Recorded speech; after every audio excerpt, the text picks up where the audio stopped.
Hello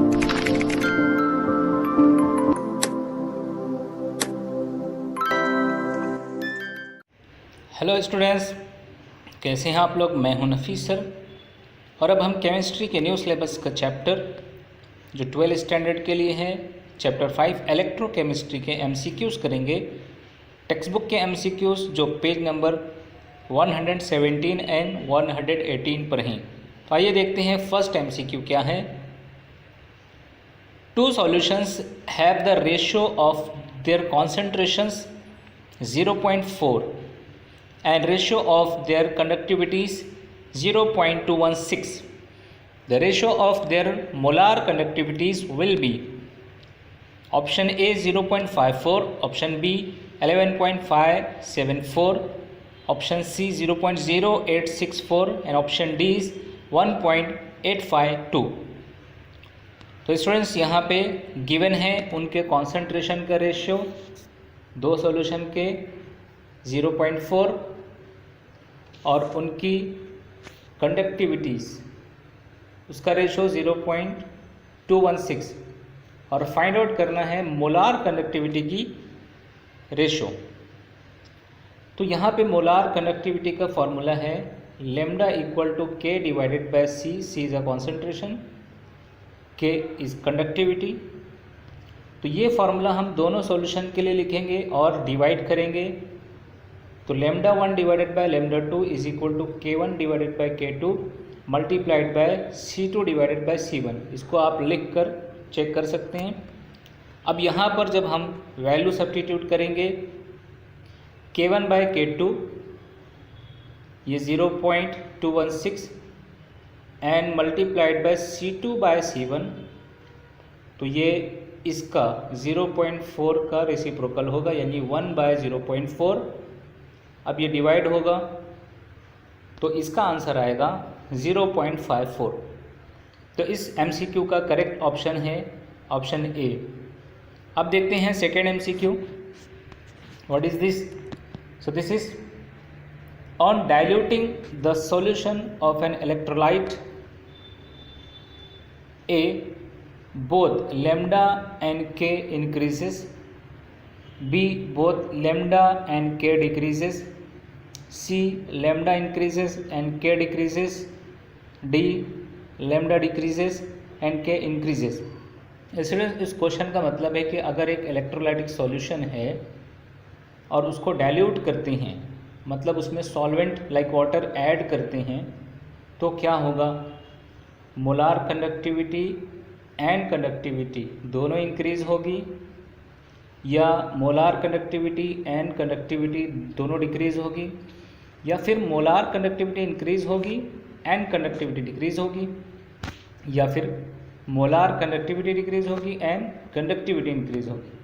तो आइए इस क्वेश्चन का, इस एमसीक्यू का आंसर ढूंढते हैं।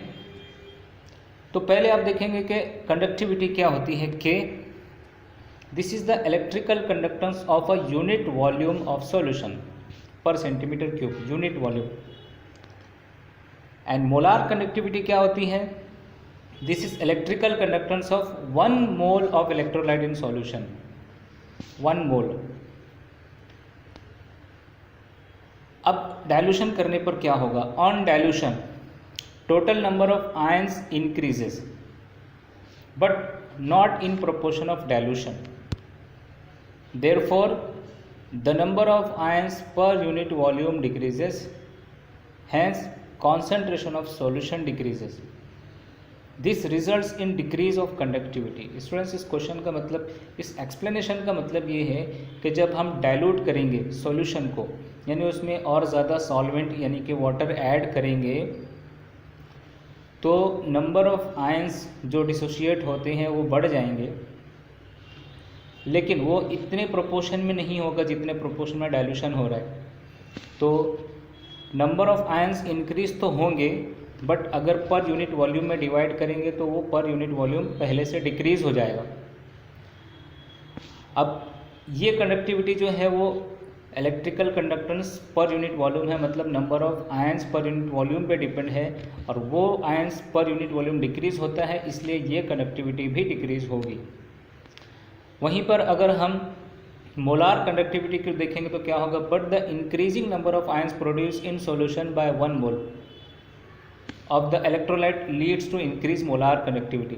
लेकिन ओवरऑल देखेंगे तो 1 मोल इलेक्ट्रोलाइट का डिसोसिएशन बढ़ जाता है डाइल्यूशन के बाद, तो नंबर ऑफ आयंस बढ़ जाते हैं टोटल, इसलिए मोलार कंडक्टिविटी इंक्रीज होती है। सो दैट स्टूडेंट्स यहाँ पर आपको करेक्ट आंसर मिलेगा option C, molar conductivity increases and conductivity के decreases on dilution. Now let's move to the third MCQ.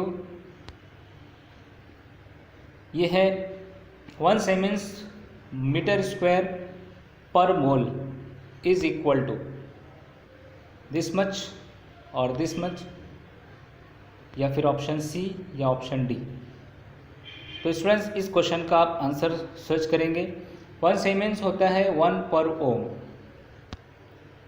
और 1 मीटर होता है 100 सेंटीमीटर, यानी कि 10⁻² सेंटीमीटर। अब जब इसका स्क्वायर करेंगे 1 मीटर स्क्वायर, तो ये होगा 10⁻⁴ सेंटीमीटर स्क्वायर। तो अब यहाँ पर आपको आंसर सिलेक्ट करना होगा 10⁻⁴ पर ओम। ये साइमन का हो गया पर ओम, मीटर स्क्वायर का हो गया centimetre square, per mole as it is, तो ये 10⁻⁴ होगा, यानी कि ऑप्शन बी। तो स्टूडेंट्स यूनिट्स आप याद करके रखें। फोर्थ एमसीक्यू देखते हैं। The standard potential of the cell in which the following reaction occurs: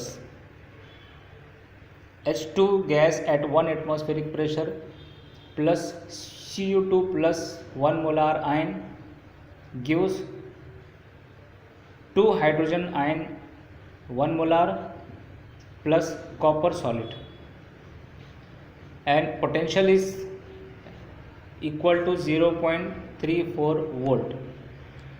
तो इसका स्टैंडर्ड पोटेंशियल बताना है सेल का, आइदर ऑप्शन ए और बी और सी और डी।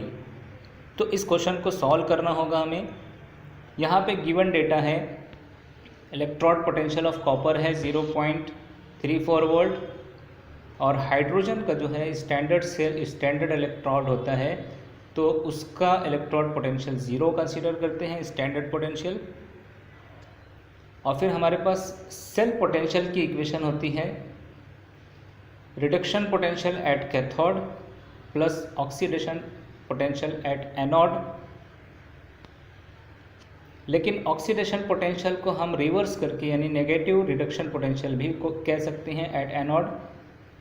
और फिर अकॉर्डिंग टू सेल यहाँ पर ये रिडक्शन एट कैथोड जो है वो कॉपर से होता है, और एनोड पे जो ऑक्सीडेशन है एक्चुअली वो हाइड्रोजन का होता है, बट इसे रिडक्शन पोटेंशियल में शो करना है माइनस लगा के, और वैल्यू सब्स्टिट्यूट करेंगे 0.34 एंड -0, तो आंसर होगा +0.34। तो यहाँ पे करेक्ट आंसर है ऑप्शन बी, और यूनिट है वोल्ट। अब देखते हैं fifth MCQ. For the cell Pb solid Pb2 plus 1 molar solution salt bridge, double line होती है salt bridge, and Ag plus ion at 1 molar, ये सॉल्यूशन में है, और ये है Ag solid।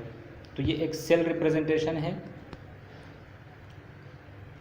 If concentration of anion in the anode compartment is increased by a factor of 10, the EMF of the cell will increase by 10 volt or increase by 0.0296 volt, option C decrease by 10 volt or decrease by 0.0296 volt।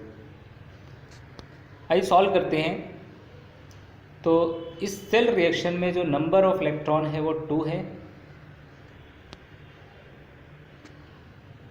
आप anode पे oxidation reaction देखेंगे तो lead solid ion atom gives 2 electron and convert हो जाता है lead 2+ ion में, तो n = 2 है यहाँ पर।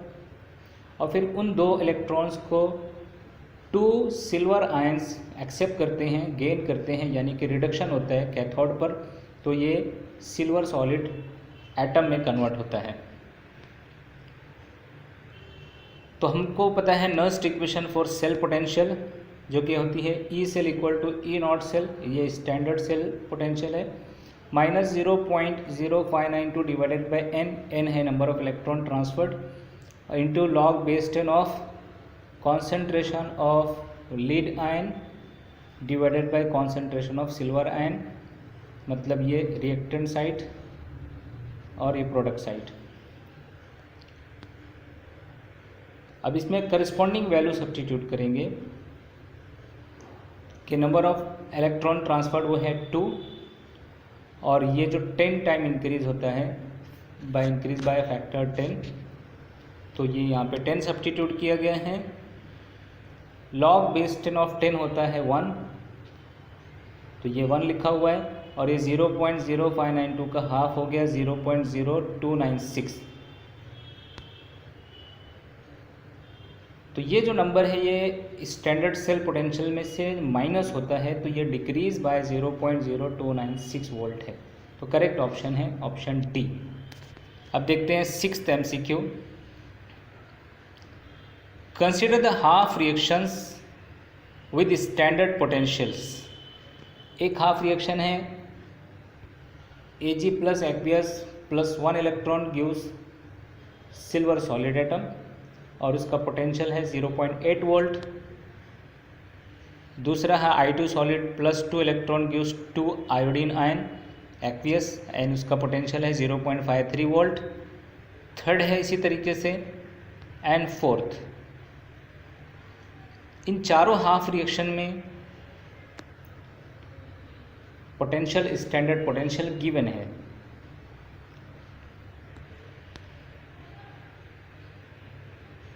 The strongest oxidising and reducing agent आपको बताना है कि इन चारों में से स्ट्रॉन्गेस्ट ऑक्सीडाइजिंग एजेंट कौन है और रिड्यूसिंग एजेंट कौन है स्ट्रॉन्गेस्ट।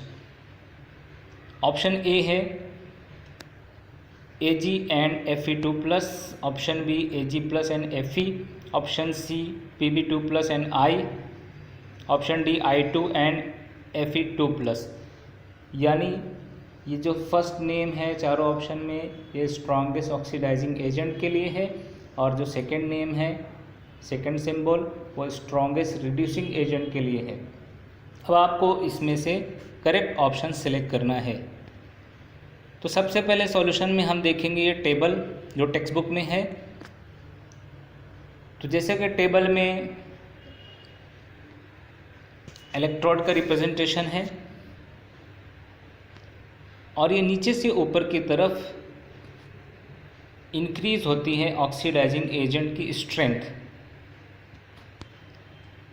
इसी तरीके से इनकी वैल्यूज़ गिवन है, और ऊपर से नीचे देखेंगे तो इनकी जो इंक्रीज होती है स्ट्रेंथ ऑफ रिड्यूसिंग एजेंट, यानी नीचे वाला सबसे वीक ऑक्सीडाइजिंग एजेंट है, और ये ऊपर जैसे जैसे जाएंगे तो वो स्ट्रॉन्ग ऑक्सीडाइजिंग एजेंट होता जाएगा। जबकि उसका रिवर्स अगर देखेंगे तो ऊपर वाले वीक रिड्यूसिंग एजेंट है और नीचे वाले स्ट्रॉन्ग रिड्यूसिंग एजेंट है। अब हम ऑप्शंस को इस सीरीज़ में देखेंगे तो Ag जो है वो सबसे ऊपर है, Ag+, यानी Ag+ स्ट्रॉन्गेस्ट ऑक्सीडाइजिंग एजेंट है,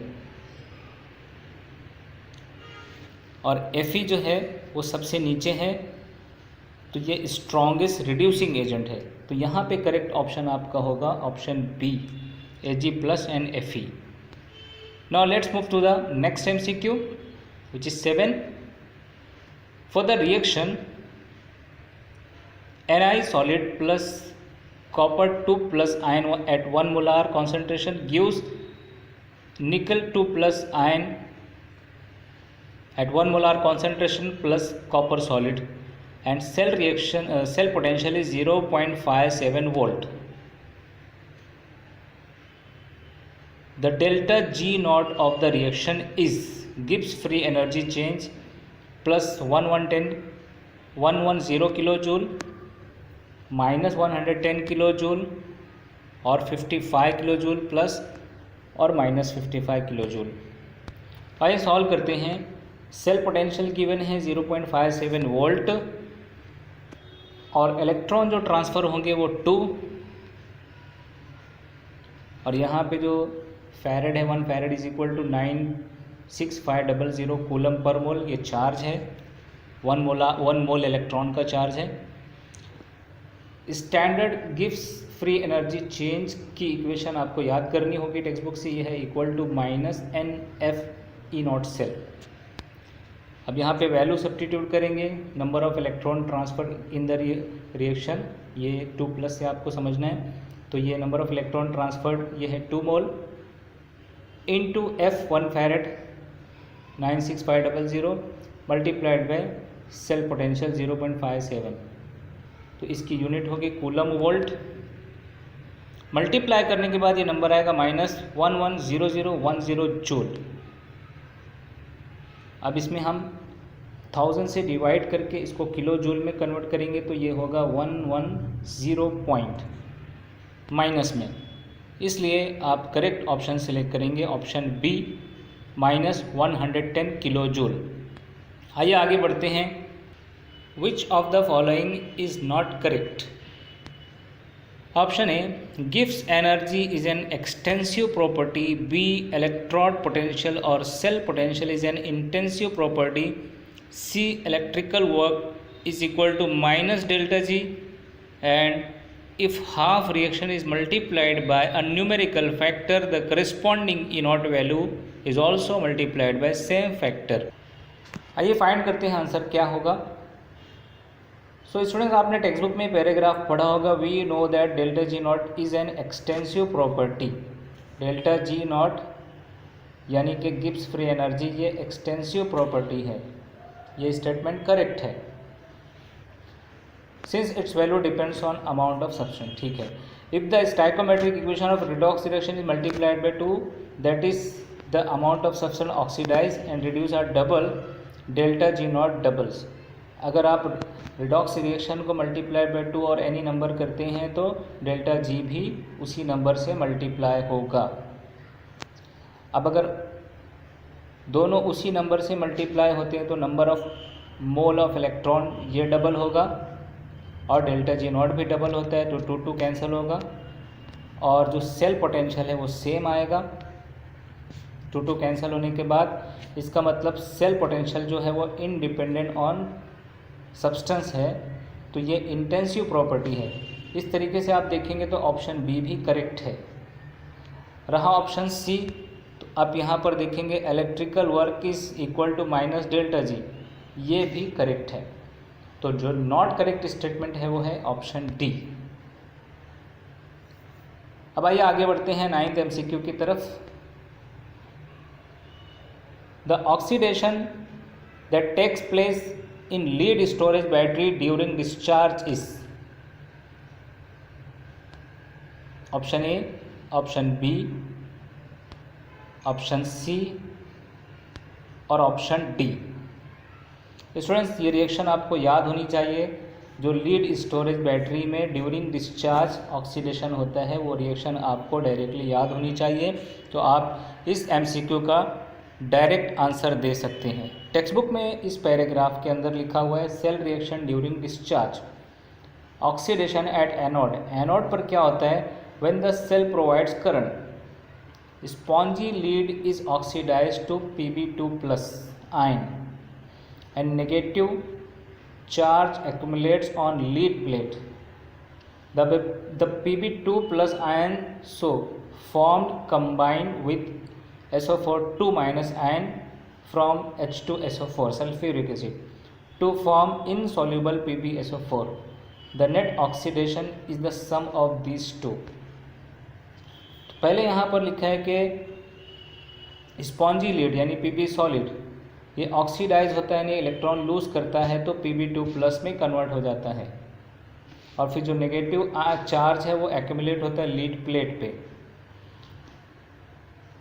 तो Pb2+ और सल्फ्यूरिक जो H2SO4 से आया हुआ है SO4 2+ आयन, ये दोनों कंबाइन होते हैं और PbSO4 ये प्रेसिपिटेट बनता है। जो कि इनसॉल्युबल होता है। इन दोनों का एडिशन करने पर आपको ओवरऑल रिएक्शन मिलेगी। ये ओवरऑल रिएक्शन एग्जैक्टली सेम है जो ऑप्शन सी में है, तो ये है ऑक्सीडेशन, ऑप्शन सी। अब देखते हैं next MCQ। Which of the following expressions represent molar conductivity of Al2SO4 ट्राइस। 4 option हैं ABCD, केयरफुली देखेंगे। सो 3 into molar conductivity of aluminium ion plus 2 multiplied by molar conductivity of sulphate ion. इस तरीके से 4 option हैं, आपको करेक्ट ऑप्शन सेलेक्ट करना है। तो अकॉर्डिंग टू कॉलोस्ट लॉ आप देखेंगे कि molar conductivity eight zero concentration, जिसको आप molar conductivity eight infinite dilution भी बोल सकते हैं, ये वीक इलेक्ट्रोलाइट के लिए होता है according to equation 5.11 in text book. तो ये जो N+, N- है, ये करस्पॉन्डिंग नंबर ऑफ मोल्स हैं कैटाइन के और एनाइन के। इस तरीके से आप इस सल्फेट आयन का जो है आयनाइजेशन या डिसोसिएशन लिख सकते हैं। तो एल्यूमिनियम के 2 आयंस और सल्फेट के 3 आयंस होंगे, तो इसलिए यहाँ पर आपका करेक्ट आंसर होगा, मतलब ये कैटायंस के 2, एनायन के 3, तो ये ऑप्शन बी होगा। 2 लैम्डा नॉट पॉजिटिव आयन मतलब aluminium ion plus 3 lambda naught molar conductivity of negative ion sulphate ion. Correct answer है ऑप्शन बी।